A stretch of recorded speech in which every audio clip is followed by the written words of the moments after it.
to get the flowers down. I know she has one in her house. So she I does do. it. I do think you're crazy. Yeah. So the thing about it is that I use sort of an electric toothbrush to do this in my hydroponic system in the house already because it's just the stem, right? yeah, it's the actual flower stem that you'll see where the blooms are. You can just vibrate that, and if you look really closely, you'll see it drop the pollen. And if you are unsure if it is, you can take a black piece of construction paper out there with you and hold it behind there, and you can see the pollen drop. It's very interesting.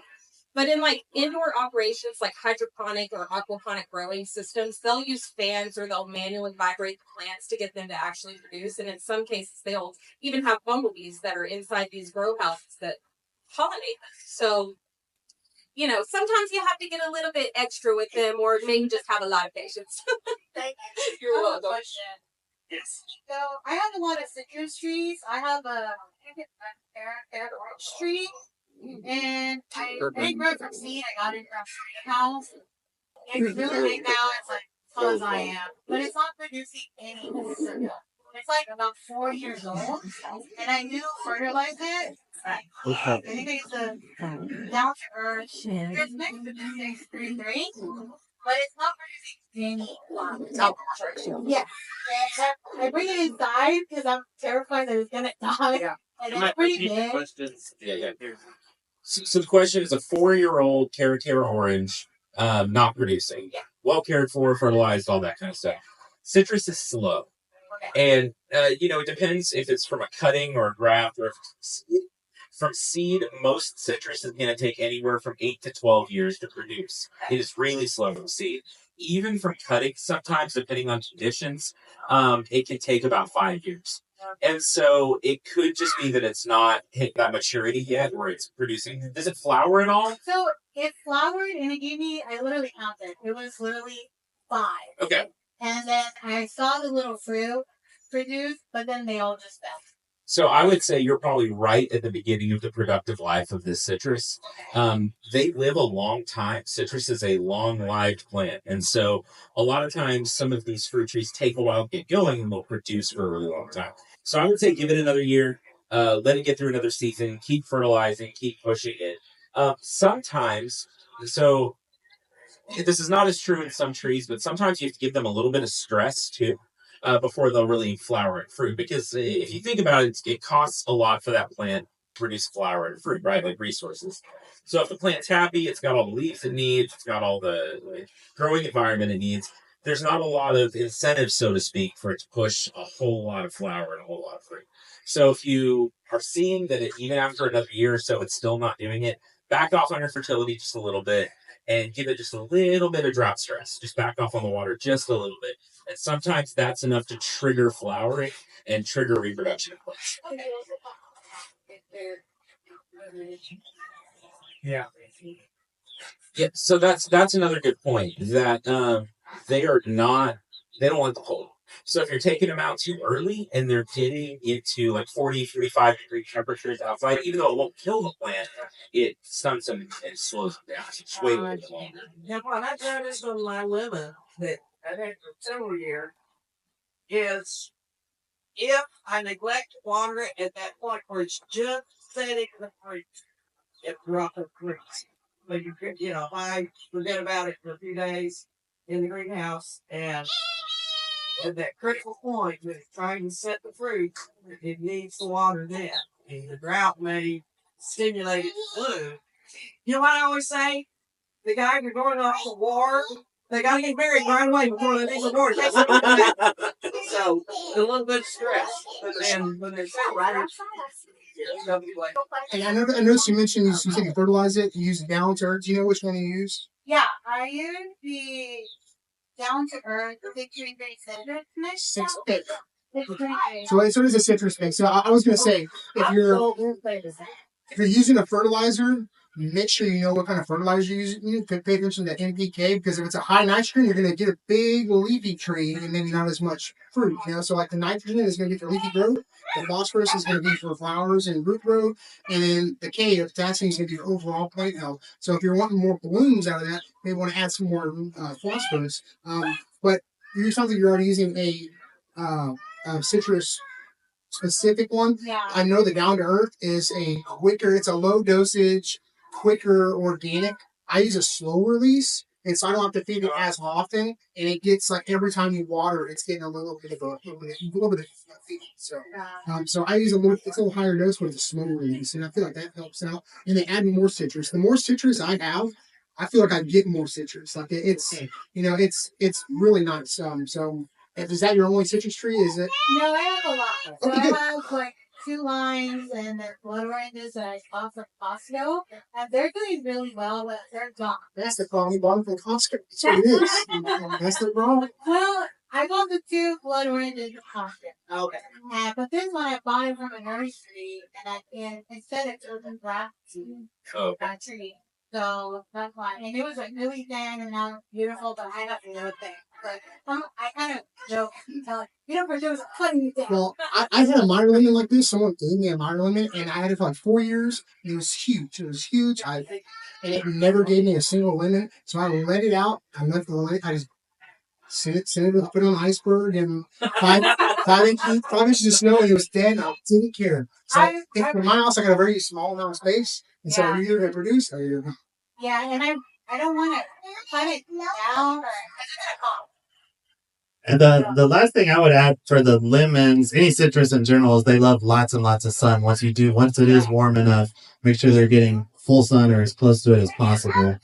Yeah, it is. Because I put it like my house is very shady, and I like that, but I also only have certain sunspots, and that's where it is. Yeah. So, all right. So, what other questions have we got out here? Berdez, what's your best method for killing spider mite infestations without killing every other beneficial insect? Great question. So I use a method called integrated pest management in my garden. And that means that I try to take an approach that is the least invasive and that requires more like manual removal. I try to be present in my garden as often as possible, and I like to use trap plants. If you're already seeing spider mites on your beans, if it's a really bad infestation, you're not going to like the advice I'm about to give you, but I'm going to tell you it's better to get rid of that plant than to keep the plant, especially if it's like a food crop plant that you want, or if it's like, especially if it's an indoor palm tree, like just get that out of there. Right, forget it. But I will trim away pest affected leaves, but I like to use marigolds in my garden because spider mites tend to love them. And they will infest those suckers. And then I will just rip those marigolds out, get rid of them, and then I don't have to worry about them. They're not spreading anything else. They're mostly on that.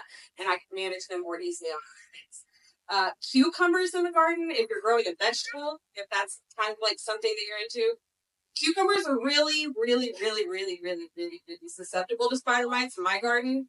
And at that time, usually my cucumbers are not producing, and I get rid of them. You can use neem oil on them. You can wipe them away. You can try a strong glass of water. They really like drier things. They don't like a lot of humidity.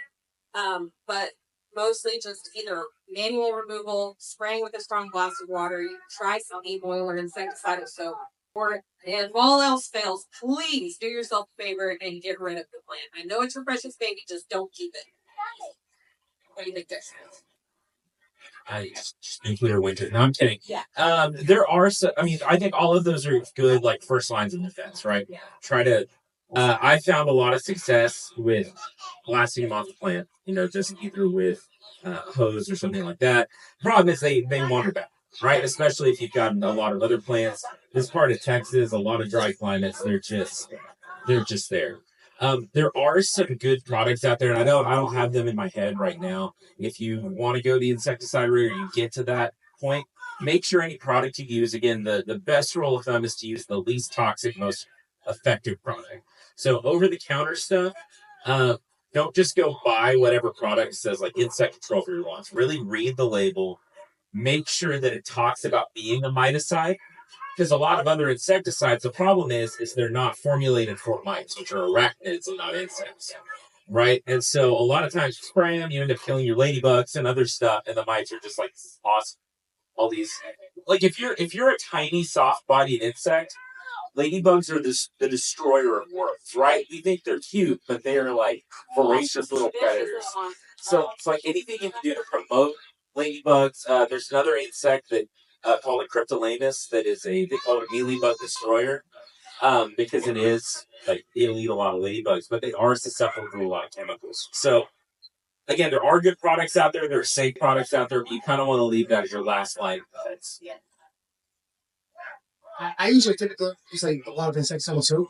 And so and you use boil on soap, dilute it in water. And then anytime you spray anything, just make sure you do it late in the evening.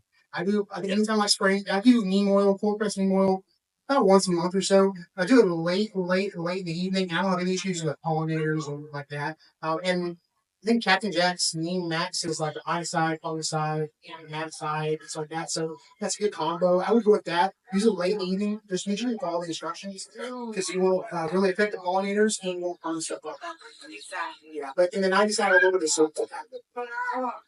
So I was going to ask one question because while you talk back and all. So someone like me who's got a small amount of space, I don't have a whole lot of room for like a lot of palm trees and stuff like that. And I typically don't grow a lot of stuff that doesn't bloom or flower. So, like, what are some of the benefits of like adding like a native palm tree to like your landscape? And then Michael mentioned along pollen, like, is it really help with like erosion control, the roots growing into things like that? Yeah. The benefits, just they're aesthetically pleasing. Everyone loves palm trees. I mean, obviously, since they're native to your county, there's got to be pollinators that enjoy them. They're not pollinated by any bumblebees, either bumblebees or honeybees. I have honeybees at home, and they don't touch our stables at all. I have no clue what the pollinates them. But just, I mean, you've got options. You have a dwarf miner if you want a dwarf miner, something that's not that big. So there's all sorts of options if you want. But just aesthetically pleasing tropical landscape that doesn't ever die. Right. And on the banks, it helps like it does, yeah.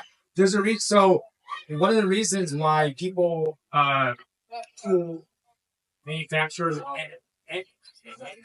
and in general landscapers plant lots of palms and bananas around pools because their roots are soft, but they hold stuff together. Unlike oaks with the concrete stuff like that. They're awesome to put around all of these things. Yeah. Also, not going to fill up your pool with leaves.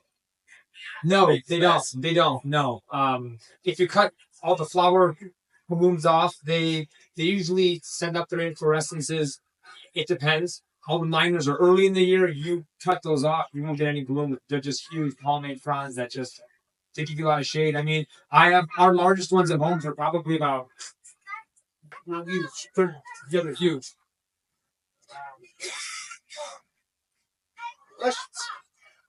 What other questions do we have out here for any issues you've had in your landscape, or we can get into anything.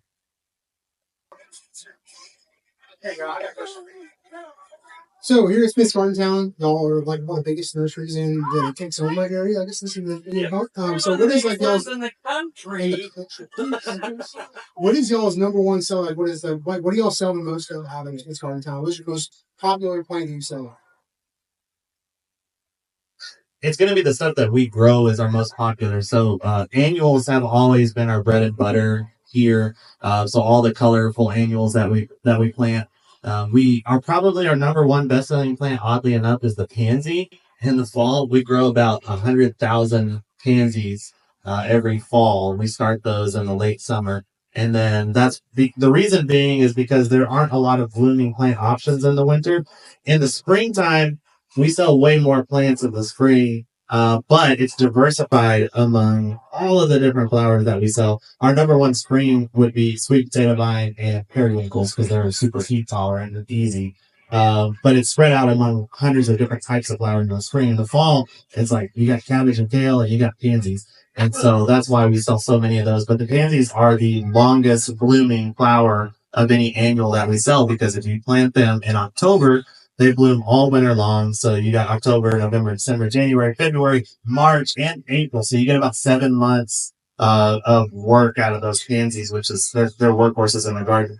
Whereas a lot of your spring boom plants, you're only getting them for April. I mean, you get 5 or 6 months out of them, but it's not quite as long as you do with pansies.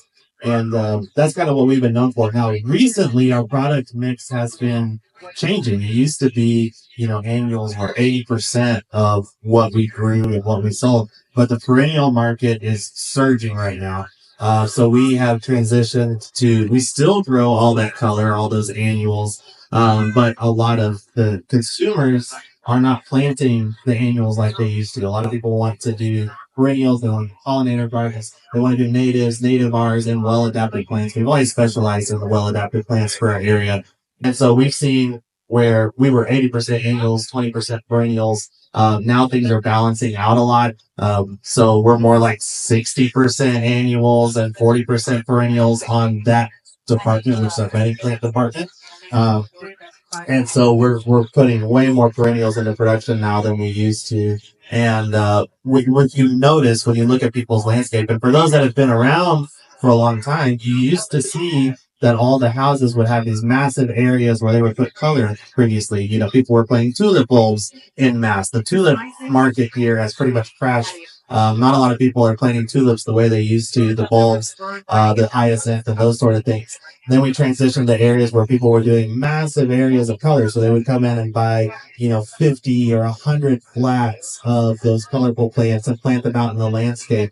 And now people are dedicating more of their garden bed space to shrubs that are going to be there year round, to perennials that are going to come back every year, pollinator gardens and things like that. And then the annuals, people are leaving that for containers or for smaller areas, little pops of color in the landscape. So it's just kind of, it changes as the consumer demand changes for what they're wanting to do. That's awesome. We talked about lemon trees earlier. Now, I was going to ask about natives, but you got a whole presentation on natives later on. So make sure after we do the tour here, after lunch, you're going to do your native talk. So that's going to be awesome. But I know you talked about citrus earlier. So down in Houston, we used to have citrus in the ground, and it would last forever. We had grapefruits and the giant calamundan trees in my backyard, and then we started to get cold way more frequently. So one of the number one questions I get online is, what are cold tolerant fruit trees that are somewhat tropical? And what my biggest recommendation here lately has been pomegranates and figs. Pomegranates, mine out of Houston don't even die back hardly at all. Thicker, you talking about stuff like that? Yeah. Sure. Yeah, there's a lot. And pomegranates are growing in Texas, actually for all parts of Texas. We've tried several varieties up in Lubbock. And, we're similar in climate. We may get a little bit colder in the winter. But overall, and I think y'all get a little more rain here, but overall, they do great. They're great drought tolerant. They grow fast. And even if they die back to the ground, we had, I think, 2 years in a row where it got to like -5 and the above ground portions died. But they came back from rain. And I think they even fruited that year. I would say if you're going to buy pomegranates, some of the California varieties are not going to do well. Things like Wonderful and things like that, they struggle. Yeah. Put it in my hands. Some of the California varieties are going to struggle just a bit.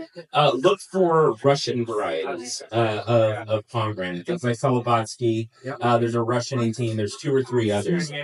Say again? Serengeti, yeah. R19 is a very good one. And Texas A&M AgriLife has some great resources on which varieties do well in Texas. Look on their website. But they'll fruit, and you'll get, large, really well developed pomegranates. They're like crepe burrows. Like they grow like rainbow. I wanted to tell you guys that Texas A&M actually has a lot of really great free resources. And if you have a plant question, if you type in like spidermites.tamu.edu, it will pull it up for you, and you can see all of the research that Texas A&M has done for things like that. Sorry, I'm contractually obligated to tell you to go to a tech website instead, but A&M has good stuff. I did my undergrad there. It's fine. Yeah, I was going to point out that was the Texas Tech professor sending you to the Texas A&M website. It happens. That's how good us Aggies are. So as far as other fruit trees, this is another question I get a lot here. For whatever reason, a lot of fruiting trees that start with P do well in our area. So pears, pomegranates, persimmons, plums, peaches, pecans. A lot of these things do really well in Texoma, is what I like to tell people, but also everything in the stone fruit family. So your apricots, your nectarines, and plums and peaches, they do really well here. So those are all great things that you can grow. And then apples are making a resurgence for our area. If you didn't know, out in Thornberry and the Charlie area where they grow a lot of peaches, as Vikram mentioned, peach production, it's tough around here for some regards. They grow really well, but the trees are not long lived. So you get 12 years, maybe 15 years out of a peach tree before they start falling apart. They get disease issues. They get borers get into them, or they start breaking in the wind. They get lower production, whatever it is. So they have to be replaced. What some of the orchard growers are finding out is in that 12-year span, sometimes we have late freezes, sometimes we have other issues where you're not getting good production. So you might only get 5 to 7 good productive years out of that 12-year lifespan of a peach tree. And so what they have decided to do is some of them are now transitioning to apples because the apple tree can be 100-year tree. And so it's a lot longer lived and you can get longer production out of it. And Vikram has some cool news about Texas apples. So I'll let him explain that. I'll get apples. I think you can go for another one. So we're working on a project at Texas Tech called the Lost Apples. And so there used to be over 100 varieties of apple produced in the state of Texas, across the state. Now we have a handful, right, that are in heavy production. Some of that's because some of them didn't shelf well or they didn't do well in different climates. Like, there's a lot of reasons. And it was thought that those were just gone, right? It was thought that those varieties were just gone and lost. But there was a couple of people. One of them was a retired FBI agent, and in his retirement, he was like, "I'm gonna hunt apples now." People are in all kinds of ways, and so he went and he found all of these lost apple varieties. I think over his career, over his retirement, he accumulated something like 90 to 120 different varieties of apples from across the country, and he started a little orchard of them in North Carolina. And so we've been getting some of that fruit wood from him and grafting them onto trees in Lubbock just to try to get them going again. So we're hoping in the next few years, if we can develop some of these full varieties, really cool. There's one called Pride of Texas that's a big yellow striped apple, sort of a moderately soft flesh, really sweet, that does great across basically the whole state. It just wasn't as like large scale viable. So we're hoping to get some of these going again. And it takes time with fruit trees, but in the next 5-10 years, hoping to release some of them back into the industry and try to revitalize some of this historic traditional apple industry in Texas. So see how it goes. Yeah, That's something to add to the whole. Yeah. So I feel obligated as a cold-hearted guy up here. On the citrus front, there's actually a bunch of citruses that you can grow in ground here and in Dallas, upwards to like North Carolina, even upwards to like Tennessee. That'll actually fruit. So yuzu lemons are good. Those are harding down to like almost zero. There's lots of Monticello citramelo. There's like Dunstan citramelo. One of the things you actually sacrifice when you grow cold hardy things generally is just sacrifice the quality of the fruit. These guys are a lot more expert here than I am, but right as you graft on all your good stuff onto your graft wood, you end up with they want the best kinds of fruit, right? No seeds, best taste, all the best of the best. And then they toss out everything else. So oftentimes you get like cold hardy fruit, but you'll have seeds. They'll be irregular, kind of bitter, but there's a lot of cold hardy citruses out there that actually taste pretty good.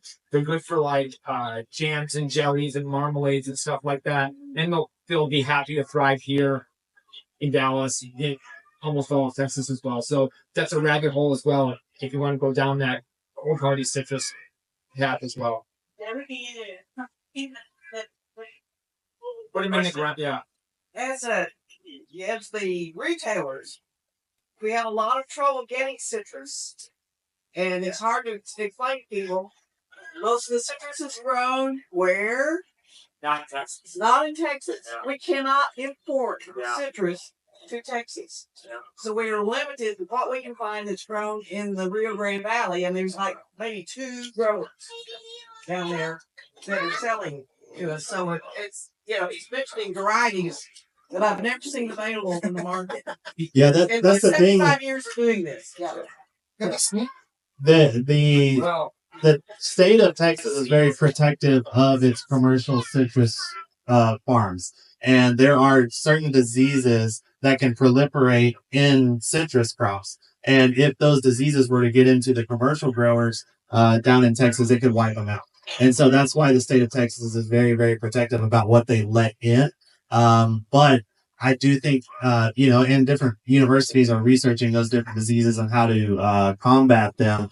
And I think there's going to be, like there's Sable King, I think there's going to be Citrus King at some point around. That's going to help develop those more cold hardy varieties that we can grow in Texas. And yeah, it's going to be exciting.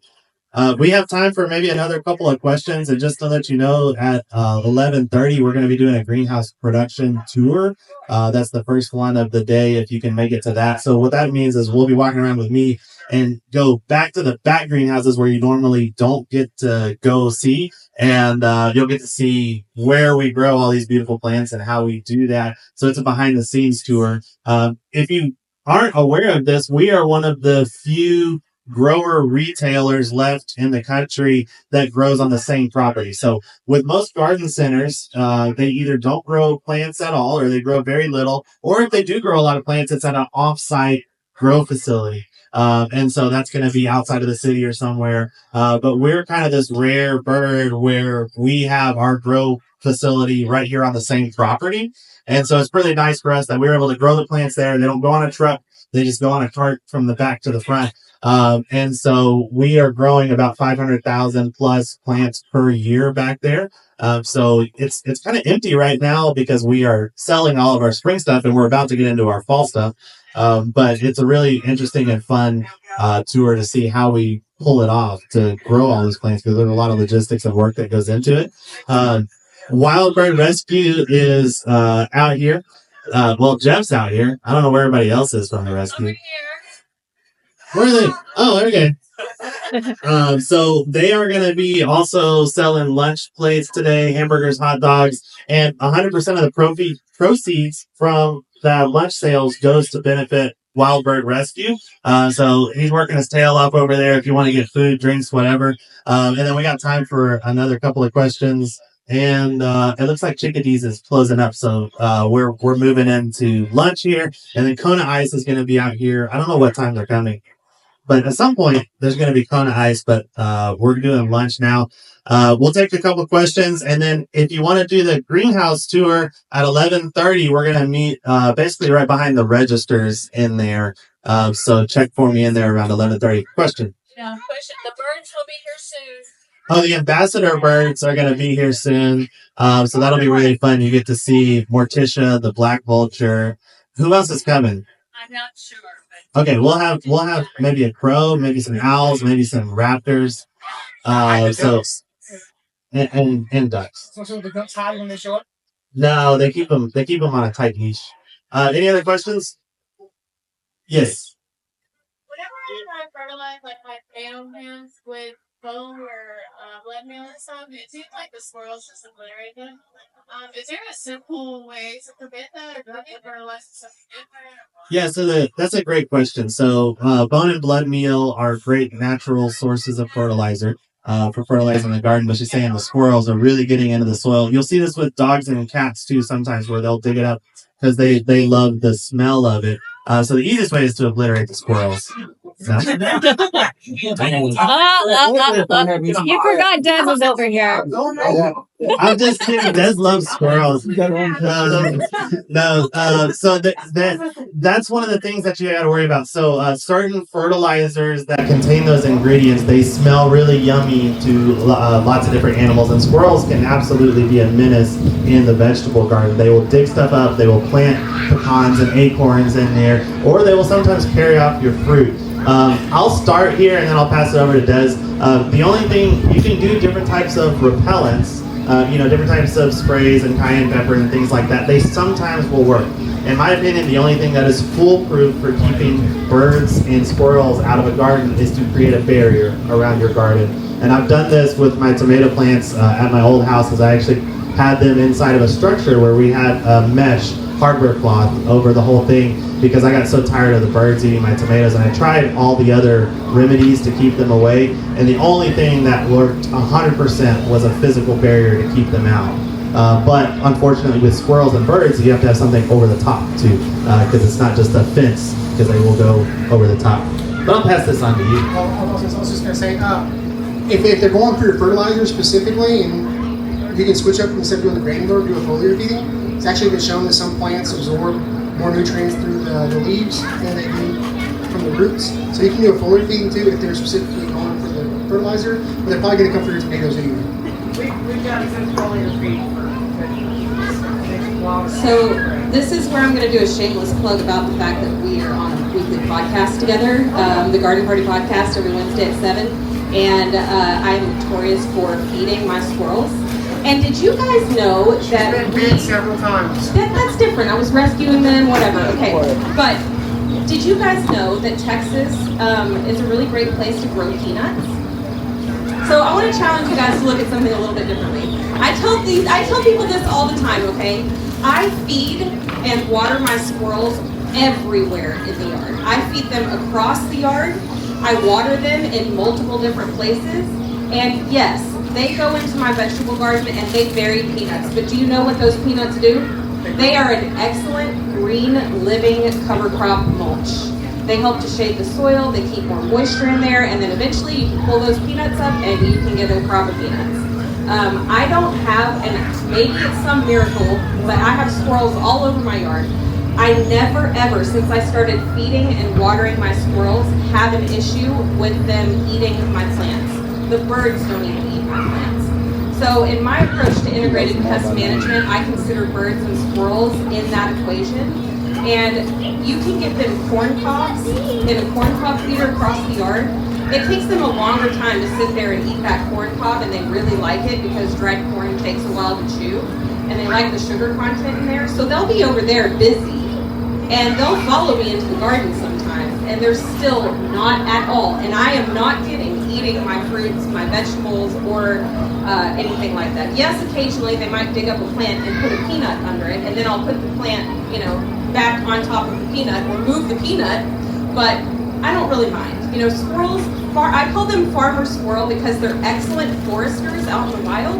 They will literally bury oak, like acorns and pecans all over the place, and you'll have little trees coming up everywhere. But I think they are underrated for their ability to regrow a forest. So they are still vital in the ecosystem, and they're a vital food source for raptors in the sky. So you just have to be Snow White. Yeah. Okay, be a Disney princess, and it's fine. All right. Otherwise, they were talking about owls. Yeah. Well, I'm just going to say, I've heard squirrels taste okay too. when people have problems with squirrels getting into their bird food and emptying their bird feeder, one of the things we suggest is set up a squirrel feeder in another part of the yard, like she was saying, and they will tend to stay there and leave their stuff alone. So take care of them. I need instructions on how to water your squirrel. I was just envisioning shooting them with a water hose. Like low below the canopy. Let's talk about this real quick, actually. Okay, so how to water your squirrels, right? Put a million bird baths everywhere and it's fine. I literally have 5 bird baths and I keep them in shadier areas. They like it. Squirrels get really hot too in the summer, so they're going to want to go to your fruit. If you don't have water available for them, you can have a small water garden that you build in a container. You can have bird baths. You can literally have any amount of water out and just wait to see what kind of wildlife visits, because it's pretty incredible actually. Before you take her advice, she has a chicken inside of her house full time. Okay, that's funny. Under the bus. I will say that water around the yard is such an important thing, and for people getting into bird feeding, if you have a water feature, a little fountain, bird bath, pond, whatever it is, more birds will come to the water than they do the bird food even, and more diverse species of birds will come to the water than they do. I've even seen people that put out jumbo bird baths that are like 3 or 4 feet across, and they've shown me videos of red-tailed hawks, and owls, great horned owls, going and bathing in their jumbo bird baths, which I didn't think would happen. So those species of birds will not come into your bird feeder. They have no interest in those seeds, but they will visit your yard if you have water sources. And with the squirrels and rats, another big issue that we have, they're the same thing basically, but squirrels and rats are notorious for chewing up your irrigation systems, drip lines, soaker hoses, drip emitters, and they really don't care about the plastic that much. What they want is the water. And so when you have diverse water sources out in the yard, that's going to help keep them from being so troublesome in your yard. I used to be the guy that would spray a ton of stuff in my garden, and I started paying a little more attention to what's going on in my garden. You know, I used to fight with a mockingbird every single day. You know, I was trying to train my dog to catch him out of the sky. But now I go out there and I sit and drink my coffee in the morning, and I look at the backyard and see what's going on. And I noticed one morning that a mockingbird had pecking holes in tomatoes. He had a caterpillar in his mouth, and he had just poked a hole and got a worm out of the caterpillar. Or it was a really dry month, and they were going into those tomatoes to get water. You know, so I started putting bird baths around my yard, and I've noticed a lot less pecking going on. So sometimes, you know, you need to, before you start spraying, before you start shooting, go out there and pay attention to see what's really going on and find the cause before you find your own solutions. Do we have another question? Because we're going to break and then get ready for the greenhouse tour. One more. No more. You hit your limit. I'm sorry. I gotta use it because I came here like 2 hours from here. Where'd you come from? I don't from work. All right. Well, Welcome. How about you another question? What type of fertilizer do you use for pomegranate trees and peaches and all those kinds of question, what kind of fertilizer for pomegranates, peaches, other fruit trees? I mean, I may be a little bit biased because I will officially be working for Nelson Plant Food come Monday morning, but I only use Nelson citrus and avocado, and it's about once a month. And so, but you know, like I was saying earlier, use one that's like specific. Like you can use a multi-purpose fertilizer, but I like certain, like Nelson has a bunch of different fertilizers that are specific. Like they have a bougainvillea food, they have a plumeria food, and I like that it's a little more specific because I was thinking, and so it's nice. I know, hey, it's the 14th, I gotta go put out the plumeria food. So I try to get as specific as you can and really get the results.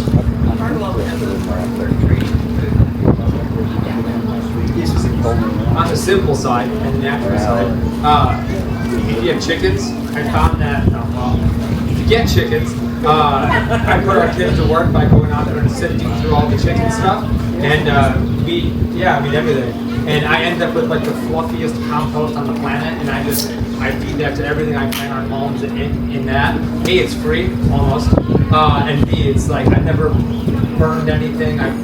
It's incredibly amazing. I wish, but I don't remember that I have the dogs and very crazy for them. Make friends with the chicken first. Yeah. I bet they always have excess. I bet if you put Find out a like chicken next guy. door, Yeah. you can find somebody that will give you some for your options. Yeah. We're gonna put that on a quote, like on a banner somewhere. You can always get free food. Texas Garden. All right. Well, we are gonna get ready for those that are interested. Oh, Something for Destiny. Probably already ordered. I just now got in from off camera. where'd you come from? Spur. Spartan? Spur. Spur, Texas. Wow, blessed. 2.5 hours from here. Well, thanks for making the trip. Welcome. I have some attendants, and I don't have them. I have them on my front porch, which faces south, but they're not in the direct sun. Do I need to get them in the sun to get them to bloom? The Indians? Adeniums? Yeah. So adeniums, I've got a ton of adeniums, and Explain what an adenium is. so adenium, for those of y'all who know, is a caudiform succulent. It's adenium obesum is the usual. That's a rose. There we go. There's a rose. Yeah, well, they're in the dog band family. So plumerias, oleanders, they're all milkweed. They're all the same. I've actually had milkweed. What are they called? Monarch caterpillars eating my plumeria leaves because they're in the milkweed family, dog band family. But I keep mine in full sun in the early spring, and then once it starts getting really hot, I move to a little shade. So right now in the spring, you should be fine. Full sun is the best. And then what kind of soil are you have? It's cactus soil. Okay, so it's a low drainage. So Yeah, it should yeah, be good. yeah. And I've got some, I'm not sure if you're food, but I've got some food that I'm feeding. But I've never got them to bloom, so, and I've So, had them for a year and a half. I use a planaria fertilizer. Yeah, it's preliminary. Yeah, and it works great. All right, well, we're going to be here all day. We'll have more time to chat with you guys. Next on the docket, the wild